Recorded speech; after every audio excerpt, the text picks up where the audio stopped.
दोस्तों आज की इस क्लास में हम daily DElEd diet JVT entrance exam के लिए सोशल साइंस के मोस्ट इंपॉर्टेंट 50 क्वेश्चंस करने वाले हैं। और आज का हमारा टॉपिक है दोस्तों इंडियन पार्लियामेंट, और ये टॉपिक आपका सिलेबस में भी दिया गया है। देखिए यहाँ पर दोस्तों आप लोग देख सकते हैं, देखिए इंडियन पार्लियामेंट से दोस्तों जितने भी इंपॉर्टेंट क्वेश्चंस है ना, उन सभी क्वेश्चंस को आज की इस क्लास में हम करने वाले हैं। तो प्लीज आप लोग ध्यान से समझिएगा। क्वेश्चन नंबर 1, भारत की संघीय व्यवस्थापिका को किस नाम से जाना जाता है? भारत की संघीय व्यवस्थापिका को दोस्तों संसद के नाम से जाना जाता है। संघीय व्यवस्थापिका को इंग्लिश में फेडरल लेजिस्लेचर कहते हैं। नेक्स्ट क्वेश्चन है, भारतीय संसद के कितने सदन हैं? दोस्तों भारतीय संसद के 2 सदन होते हैं। पहला होता है लोकसभा और दूसरा होता है दोस्तों राज्यसभा। लोकसभा को दोस्तों हम लोअर हाउस के नाम से जानते हैं, और लोकसभा को दोस्तों हम हाउस ऑफ पीपल के नाम से भी जानते हैं, और राज्यसभा को दोस्तों हम अपर हाउस के नाम से जानते हैं।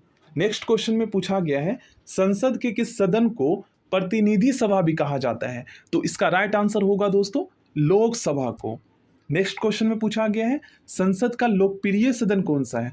दोस्तों संसद का लोकप्रिय सदन लोकसभा होता है, ठीक ना। ऑप्शन ए इसका राइट आंसर होगा। नेक्स्ट क्वेश्चन है, संसद का स्थायी सदन कौन सा होता है? दोस्तों संसद का स्थायी सदन राज्यसभा होता है, और अस्थायी सदन लोकसभा होता है। नेक्स्ट क्वेश्चन में पूछा गया है, भारत के संविधान के अनुच्छेद 79 के अनुसार निम्नलिखित में से किसे भारत की संसद के एक भाग के रूप में वर्णित किया गया है? तो इसका राइट आंसर होगा दोस्तों लोकसभा, राज्यसभा और भारत का राष्ट्रपति, तीनों। तो इसका राइट आंसर होगा ऑप्शन डी। देखिए भारतीय संविधान का जो अनुच्छेद है ना 79, ये कहता है दोस्तों भारतीय संसद जो है ना, इसके 3 भाग हैं। पहला है लोकसभा, दूसरा है राज्यसभा और तीसरा है राष्ट्रपति, मतलब भारत का राष्ट्रपति। कहने का मतलब ये है कि भारतीय संसद दोस्तों इन तीनों को मिलाकर बनता है, ठीक ना। तो ये तीनों जो है भारतीय संसद के अभिन्न अंग है, ठीक ना। मतलब ये जो है अलग नहीं किया जा सकता, इन तीनों से मिलकर बना है। नेक्स्ट क्वेश्चन में पूछा गया है, निम्नलिखित में से कौन सा एक प्रावधान भारतीय संविधान के अंतर्गत संसद के सदस्यों के विशेषाधिकारों तथा उन्मुक्तियों को निर्धारित करता है? तो इसका राइट आंसर होगा दोस्तों आर्टिकल 105, 105। निम्नलिखित में से कौन संसद का अनन्य भाग नहीं है, मतलब संसद का भाग नहीं है? तो देखिए अभी हमने पढ़ा है कि संसद का भाग दोस्तों राष्ट्रपति है, लोकसभा है और राज्यसभा है, तो राष्ट्रपति नहीं है इसका भाग। ऑप्शन बी इसका राइट आंसर होगा। नेक्स्ट क्वेश्चन है, निम्नलिखित में से भारतीय संसद में शामिल है, भारतीय संसद में ऑप्शन, इन सभी ऑप्शंस में से कौन कौन से शामिल है? तो देखिए राष्ट्रपति शामिल है, राज्यसभा शामिल है, लोकसभा शामिल है, तो इसका राइट आंसर ऑप्शन सी हो जाएगा। नेक्स्ट क्वेश्चन है, भारतीय संसद के कितने अंग हैं? दोस्तों भारतीय संसद के कुल 3 अंग हैं, ठीक ना। सदन 2 है, अगर सदन पूछा जाए तो 2 बताने हैं, और अंग पूछा जाए तो 3 बताना है। नेक्स्ट क्वेश्चन है हमारा, भारतीय संविधान के किस अनुच्छेद में कहा गया है कि संघ के लिए, संघ का मतलब ये है कि पूरे भारत देश के लिए एक संसद होगी जो राष्ट्रपति और 2 सदनों से मिलकर बनेगी? तो देखिए अभी हमने पढ़ा है आर्टिकल 79 कहता है, तो इसका राइट आंसर ऑप्शन बी हो जाएगा। देखिए क्वेश्चन नंबर 12 में बताना है, निम्नलिखित कथनों में से कौन सा असत्य है? तो इसका राइट आंसर होगा दोस्तों ऑप्शन सी, राज्यसभा दोस्तों ये एक अस्थायी सदन होता है, लेकिन यहाँ पर अस्थायी बताया गया है, जो कि गलत है, ठीक ना, और यही पूछा गया है। नेक्स्ट क्वेश्चन में पूछा गया है, निम्नलिखित कथनों में कौन सही है, ठीक ना, सही पूछा गया। तो देखिए लोकसभा भारतीय जनता की प्रतिनिधि सभा कहलाती है, ये बिल्कुल सही है। राज्यसभा संसद का उच्च सदन है, अपर हाउस के नाम से जानते हैं, ये भी सही है। राज्यसभा राज्यों का प्रतिनिधित्व करता है, ये भी सही है। तो इसका राइट आंसर होगा दोस्तों ऑप्शन डी। नेक्स्ट क्वेश्चन में पूछा गया है, संसद का निम्न सदन एवं उच्च सदन क्रमशः कौन सा है? तो सबसे पहले हमें बताना है संसद का निम्न सदन, ठीक ना। तो निम्न सदन जिसे हम लोअर हाउस के नाम से जानते हैं लोकसभा को, और अपर हाउस के नाम से जानते हैं राज्यसभा को, तो ऑप्शन बी इसका राइट आंसर हो जाएगा। नेक्स्ट क्वेश्चन में पूछा गया है, संसद को भंग करने के लिए कौन सक्षम है? दोस्तों संसद को भंग करने के लिए राष्ट्रपति सक्षम होता है, ठीक ना, मंत्री परिषद के कहने पर, कह सकते हैं प्रधानमंत्री के कहने पर, क्योंकि मंत्री परिषद के जो मंत्री होते हैं ना, ये दोस्तों प्रधानमंत्री के इशारे पे ही काम करते हैं, क्योंकि प्रधानमंत्री ही उन्हें नियुक्त करता है। देखिए इस क्वेश्चन को दोस्तों आप लोग थोड़ा सा ध्यान से समझिएगा। इस क्वेश्चन में पूछा गया है, भारतीय संसद की संप्रभुता प्रतिबंधित है। कहने का मतलब ये है कि भारतीय संसद की जो पावर है ना, ये दोस्तों किसके द्वारा प्रतिबंधित है, किसके द्वारा कंट्रोल किया जाता है? तो इसका राइट आंसर होगा न्यायिक समीक्षा से। अब दोस्तों यहाँ पर क्वेश्चन ये आता है कि न्यायिक समीक्षा क्या है? तो न्यायिक समीक्षा को इंग्लिश में दोस्तों हम जुडिशियल रिव्यू के नाम से जानते हैं। और न्यायिक समीक्षा का मतलब ये होता है दोस्तों कि भारतीय संविधान जो है ना, ये जुडिशरी को ये इतना पावर प्रदान करती है कि अगर दोस्तों भारतीय संसद के द्वारा कोई कानून बनाया जाता है या कानून में संशोधन किया जाता है, अगर दोस्तों ये जनता के हित में नहीं है, ठीक है, ये संविधान के नियमों को फॉलो नहीं कर रहा है, तो जुडिशरी को दोस्तों भारतीय संविधान ये पावर प्रदान करती है न्यायिक समीक्षा के थ्रू कि वह उसे रद्द कर सके या उसमें संशोधन करने के लिए दोबारा संसद को भेजे। ये न्यायिक समीक्षा का मतलब होता है। तो इसके द्वारा जो है ना, यहाँ पर प्रतिबंधित की जाती है न्यायिक समीक्षा से कि अपने मनमानी से कोई भी चेंजेस नहीं कर सकते हैं भारतीय संसद। नेक्स्ट क्वेश्चन में पूछा गया है, संसद के कितने सत्र होते हैं? दोस्तों संसद के बजट सत्र भी होते हैं, मानसून सत्र भी होते हैं और शीतकालीन सत्र भी होते हैं। तो ये तीनों सत्र है, ठीक ना। तो इसका राइट आंसर ऑप्शन डी हो जाएगा। नेक्स्ट क्वेश्चन में पूछा गया है, संसद के दो क्षेत्रों के बीच अधिकतम कितना अंतराल दिया जा सकता है? तो इसका राइट आंसर होगा दोस्तों 6 महीने का, ठीक है ना, ऑप्शन सी। नेक्स्ट क्वेश्चन में पूछा गया है, भारतीय संसद के दोनों सदनों की संयुक्त बैठक किस संबंध में होती है? तो इसका राइट आंसर होगा साधारण विधेयक। देखिए, साधारण विधेयक को दोस्तों हम इंग्लिश में ऑर्डिनरी बिल के नाम से जानते हैं और ये विधेयक दोस्तों कानून बनाने के लिए पेश किए जाते हैं। नेक्स्ट क्वेश्चन काफी इंपॉर्टेंट है, संसद के दोनों सदनों का संयुक्त अधिवेशन कब आयोजित किया जाता है? या फिर दोस्तों हम कह सकते हैं संसद के दोनों सदनों का संयुक्त अधिवेशन कब बुलाया जाता है? तो इसका रीजन ये है दोस्तों, जब किसी बिल को लेकर जो है ना, दोनों सदनों में मतभेद हो, राज्यसभा में और लोकसभा में मतभेद हो, तो इस स्थिति में दोस्तों राष्ट्रपति के द्वारा उस बिल को पास करने के लिए, उस पर विचार करने के लिए संयुक्त अधिवेशन बुलाया जाता है, ठीक है ना। तो इसका राइट आंसर ऑप्शन डी हो जाएगा। नेक्स्ट क्वेश्चन में पूछा गया है, साधारण विधेयक ऑर्डिनरी बिल से संबंधित गतिरोध को दूर करने के लिए संसद के दोनों सदनों की संयुक्त अधिवेशन या बैठक कौन बुलाता है? तो इसका राइट आंसर होगा राष्ट्रपति। काफी इंपॉर्टेंट क्वेश्चन है ये।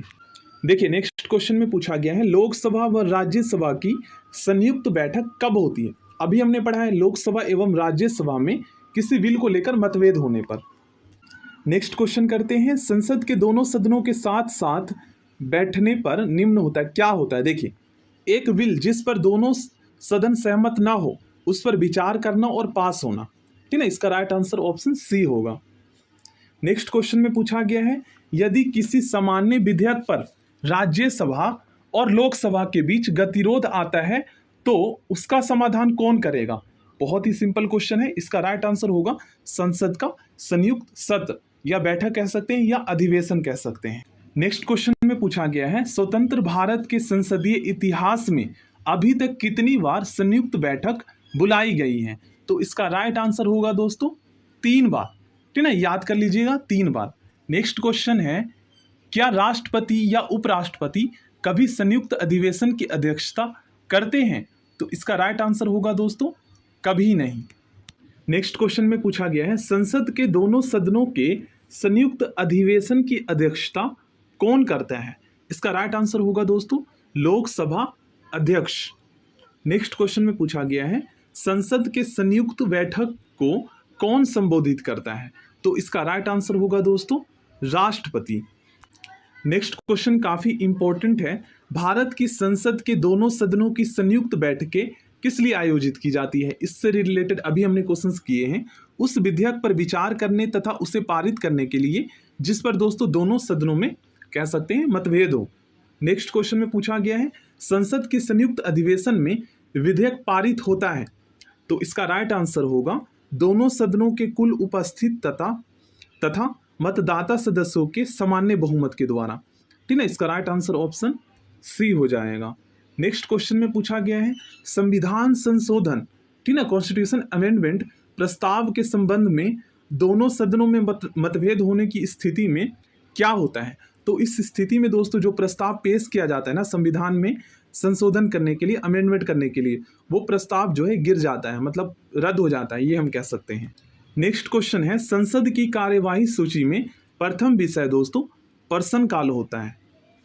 नेक्स्ट क्वेश्चन है, कौन सी प्रथा संसदीय प्रणाली को भारत की देन है? इसका राइट आंसर होगा शून्यकाल।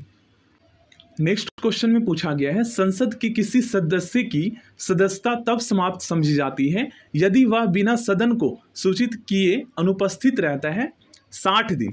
ठीक है, इसका राइट आंसर होगा 60 दिन। नेक्स्ट क्वेश्चन में पूछा गया है, एक वर्ष में कम से कम कितनी बार संसद की बैठक होना आवश्यक है? इसका राइट आंसर होगा दोस्तों 2 बार। नेक्स्ट क्वेश्चन में पूछा गया है, संसद की संरचना के संबंध में निम्नलिखित कथनों में से कौन सा सही नहीं है? तो इसका राइट आंसर होगा दोस्तों ऑप्शन ए। देखिए, बाकी जो स्टेटमेंट है ये सभी सही है। क्यों सही है? क्योंकि देखिए, लोकसभा में दोस्तों जो सदस्य होते हैं ना, ये प्रतिनिधि, इनका चुनाव जो है प्रत्यक्ष रूप से होता है, ये हमें पता है। और दोस्तों लोकसभा में अनुसूचित जातियों और अनुसूचित जनजातियों के लिए जो है जो सीटें होती है वो आरक्षित होती है, ये भी हम जानते हैं। और राज्यसभा में दोस्तों विभिन्न क्षेत्रों से जो है 12 जो सदस्य होते हैं इसे मनोनीत किया जाता है। ठीक है ना, तो ये भी सही है। तो जो गलत है ये हमें बताना था, तो ये गलत है, क्योंकि राज्यसभा में जो राज्यों के प्रतिनिधियों का जो चुनाव होता है ना, ये सीधे जनता द्वारा नहीं होता है। ठीक ना, देखिए, राज्यसभा के जो सदस्य होते हैं ना, ये दोस्तों राज्यों के जो विधानसभा के सदस्य होते हैं उनके द्वारा दोस्तों निर्वाचित होकर आते हैं, मतलब उनके द्वारा जो है इलेक्टेड होकर यहाँ हमारे राज्यसभा में आते हैं। नेक्स्ट क्वेश्चन में पूछा गया है, निम्न विधेयकों में से किसका एक भारतीय संसद के दोनों सदनों द्वारा अलग अलग विशेष बहुमत से पारित होना आवश्यक है? इसका राइट आंसर होगा दोस्तों संविधान संशोधन विधेयक, constitution amendment bill. Next question में पूछा गया है, सांसदों के वेतन का निर्णय कौन करता है? तो इसका राइट आंसर होगा संसद, पार्लियामेंट। देखिए, नेक्स्ट क्वेश्चन में पूछा गया है, संसद के कुल सदस्यों का कितना भाग वैधानिक चैम्बर की मीटिंग बुलाने के लिए आवश्यक है? इसका राइट आंसर होगा दोस्तों 1/10। नेक्स्ट क्वेश्चन में पूछा गया है, संसदीय प्रणाली वाली सरकार को अन्य और किस नाम से जाना जाता है? तो इसका राइट आंसर होगा संघीय सरकार, जिसे हम फेडरल गवर्नमेंट के नाम से जानते हैं। भारत की संसद के बारे में निम्नलिखित में से क्या सही नहीं है? देखिए, ऑप्शन बी दोस्तों सही नहीं है। क्यों सही नहीं है? क्योंकि दोस्तों राष्ट्रपति के द्वारा राज्यसभा में जो है 12 एंग्लो इंडियन समुदाय को मनोनीत किया जाता है और लोकसभा में 2, जबकि यहाँ पर नहीं लिखा हुआ है। ठीक ना, 2 सदस्य मनोनीत होते हैं। नेक्स्ट क्वेश्चन में पूछा गया है, संविधान लागू होने के बाद सर्वप्रथम तिरंकुश संसद का गठन कब हुआ? तो इसका राइट आंसर होगा 1989 में। देखिए, तिरंकुश संसद का मतलब ये होता है दोस्तों, जब लोकसभा में जो है ना किसी भी दल को स्पष्ट बहुमत नहीं मिलता है, तो ऐसे में तिरंकुश संसद का गठन होता है। नेक्स्ट क्वेश्चन में पूछा गया है, अस्थायी संसद भारत में कब तक अस्तित्व में रही? तो इसका राइट आंसर होगा 17 अप्रैल 1952 तक। काफी इंपॉर्टेंट क्वेश्चन है ये। नेक्स्ट क्वेश्चन में पूछा गया है, भारत की पार्लियामेंट संसद का उद्घाटन कब हुआ? मोस्ट इंपॉर्टेंट क्वेश्चन है, तो इसका राइट आंसर होगा 1927 में।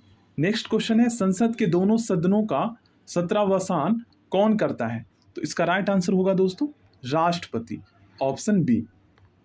सत्रावसान का मतलब यहाँ पर दोस्तों ये है कि जो सत्र संसद का चल रहा है ना, उसे समाप्त करना, ठीक ना, उसे स्थगित करना एक समय अंतराल तक।